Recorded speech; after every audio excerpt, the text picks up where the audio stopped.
शांति। प्यारे दोस्तों, हम नया साल मनाने जा रहे हैं। इस नए साल में सबसे पहले आप सभी को नव वर्ष की हार्दिक हार्दिक शुभकामनाएं। नया साल आपका जीवन में नए विचार, नए संस्कार, नई आदतें, साथ साथ नए स्फूर्ति जीवन में उमंग उत्साह लेकर के आए, जिससे आपका जीवन नया समय कहलाए। साथ साथ में नए साल में आप कुछ नए विचारों को अपने जीवन में जरूर जोड़ दें। जैसे कि आज हम बात करेंगे कि हमारे जीवन में हमें 4 आदतों को अपने जीवन से निकाल देना है। ये नया साल हमारे लिए बहुत सारी बातें लेकर आया है।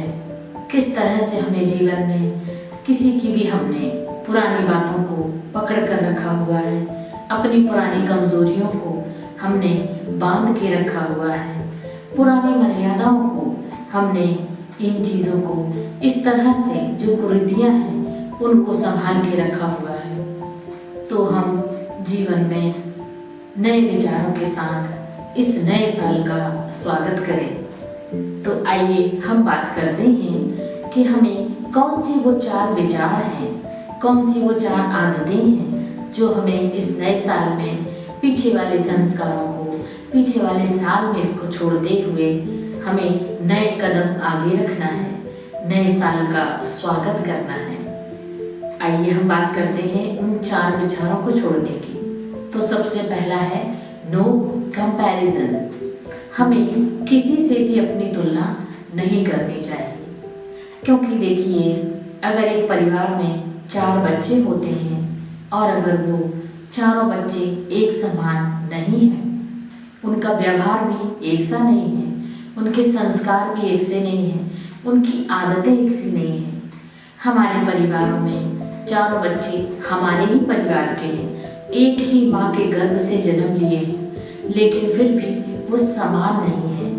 क्यों नहीं है? क्योंकि हर एक का अपना अपना संस्कार है, अपना अपना व्यवहार है, अपनी अपनी कार्य क्षमता है, अपनी अपनी कैपेसिटी है, अपनी अपनी स्ट्रेंथ है, अपनी अपनी वीकनेस है। ये सारी चीज़ें उसके साथ हैं। जब ये सारी चीज़ें उनके साथ हैं तो वो सेम कैसे हो सकते हैं? ठीक उसी प्रकार एक की तुलना हम दूसरे से नहीं कर सकते, क्योंकि माँ के लिए तो सारे बच्चे एक जैसे ही होते हैं। ठीक उसी तरह से हमें इस बात का ध्यान रखना है कि हमें अपना कंपैरिजन कभी भी दूसरे से नहीं करना है, क्योंकि उसकी खुद की कैपेसिटी है, हमारी अपनी कैपेसिटी है, उसकी खुद की कमजोरियां भी अपनी हैं और हमारी उसकी कमजोरियां जो है वो मेरी स्ट्रेंथ भी हो सकती है, और जो मेरी स्ट्रेंथ है वो उसकी वीकनेस भी हो सकती है।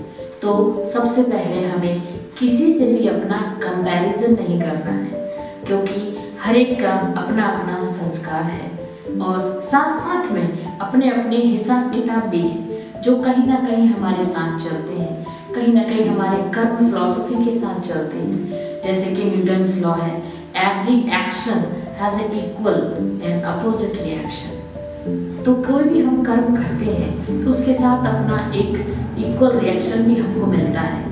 इसके साथ साथ अगर हम किसी से कंपैरिजन करेंगे कि सामने वाला कोई व्यक्ति बहुत ऊंचाइयों को पा रहा है, तो उसकी अपनी कैपेसिटी है। अगर हमें कुछ मिल रहा है या जो भी हम काम कर रहे हैं उसमें हमें थोड़ी सी कम सफलता मिल रही है, तो इसमें अपनी अपनी स्ट्रेंथ और वीकनेस दोनों वर्क करती है। तो हमें किसी के साथ भी कंपैरिजन नहीं करना चाहिए, बल्कि अपनी स्ट्रेंथ को बढ़ाना चाहिए और अपनी वीकनेसों को समझकर अपनी वीकनेस को खत्म करना चाहिए।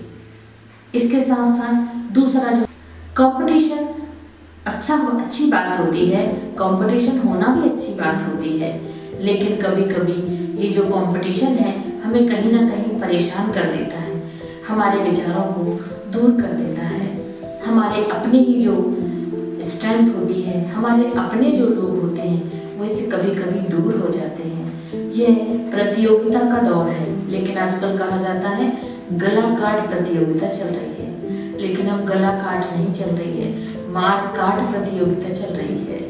क्योंकि कहीं ना कहीं देखा जाता है कोई अगर हार जाता है तो अपने हारने की जो उसकी प्रबल इच्छा होती है, जो उसकी जीतने की इच्छा होती है और जो उसकी हार में तब्दील हो जाती है, तो कहीं ना कहीं बात उसे बहुत अंतर दिमाग में चली जाती है और वो कई तरह की अपराध की प्रवृत्ति का व्यक्ति बन जाता है।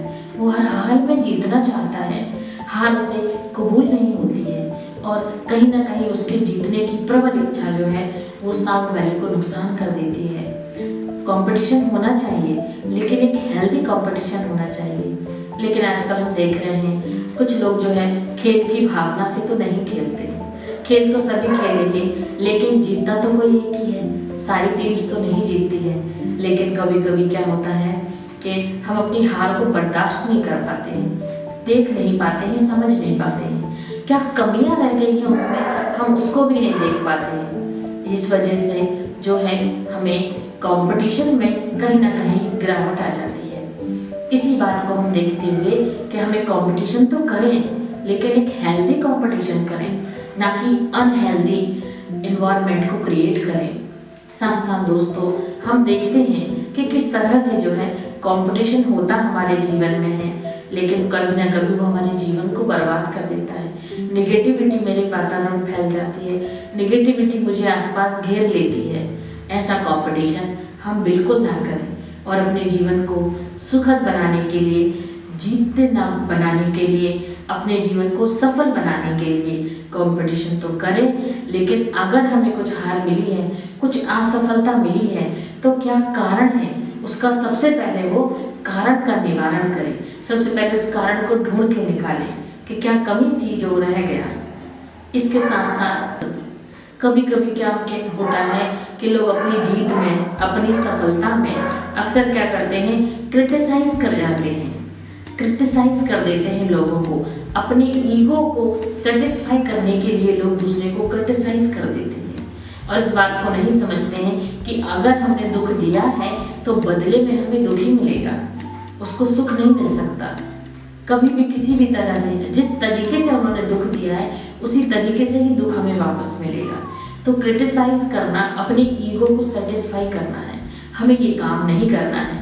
किसी भी तरह से हम किसी को टोंट मारना, ताने मारना, किस तरह से कुछ अपशब्दों का प्रयोग करना, ये उसके स्वाभिमान के साथ साथ अपने स्वाभिमान को भी गिराना है।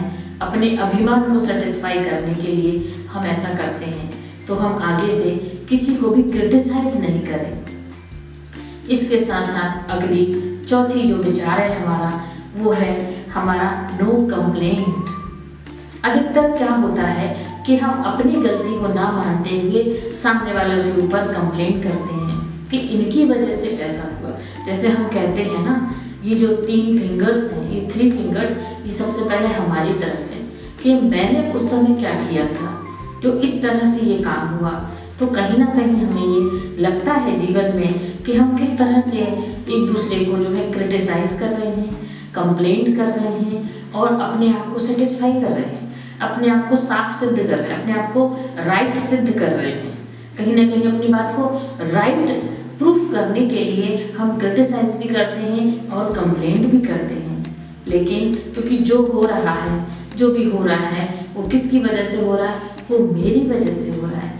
मैंने ही उसको क्रिएट किया है कहीं ना कहीं, और मेरे कारण ही अगर कोई कुछ प्रॉब्लम हो रही है तो वो मेरी ही वजह से हो रही है।